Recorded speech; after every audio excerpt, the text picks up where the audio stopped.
एक बार की बात है, एक छोटे से गांव में एक गरीब किसान रहता था। किसान बहुत मेहनती और ईमानदार था, लेकिन उसकी आर्थिक स्थिति बहुत खराब थी। उसके पास केवल एक छोटा सा खेत था, जिससे वह बड़ी मुश्किल से अपने परिवार का पेट भर पाता था।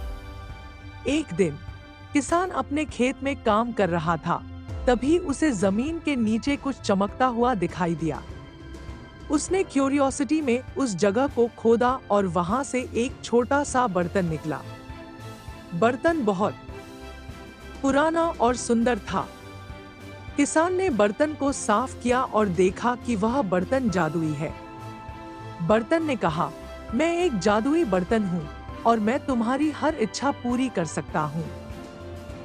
किसान बहुत खुश हुआ और उसने सोचा कि अब उसकी गरीबी दूर हो जाएगी। उसने सबसे पहले बर्तन से अपनी जमीन को उपजाऊ बनाने की इच्छा की। तुरंत ही उसकी जमीन उपजाऊ हो गई और उसमें फसलें लहलहाने लगी। फिर उसने एक बड़ा घर और अपनी बीवी के लिए सुंदर कपड़े मांगे। बर्तन ने उसकी ये इच्छाएं भी पूरी कर दी।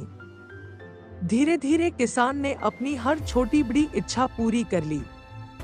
अब वह बहुत अमीर हो गया था, लेकिन उसके मन में लालच आ गया। उसने और भी ज्यादा धन और सोना मांगना शुरू कर दिया। बर्तन ने उसकी यह इच्छा भी पूरी कर दी, लेकिन किसान का लालच बढ़ता ही गया। एक दिन उसने बर्तन से गांव के सारे खेत और सारे घर अपने नाम करने की इच्छा की। बर्तन ने कहा, तुम्हारा लालच तुम्हें बर्बाद कर देगा, लेकिन किसान नहीं माना।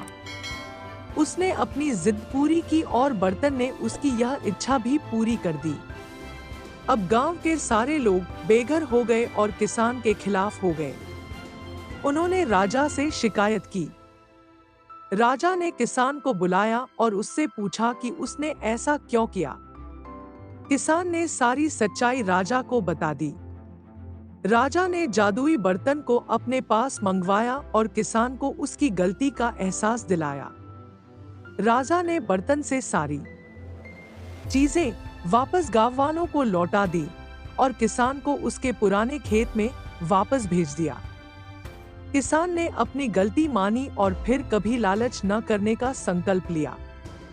वह फिर से मेहनत और ईमानदारी से काम करने लगा और गांव वालों के साथ मिलकर सुखी जीवन जीने लगा।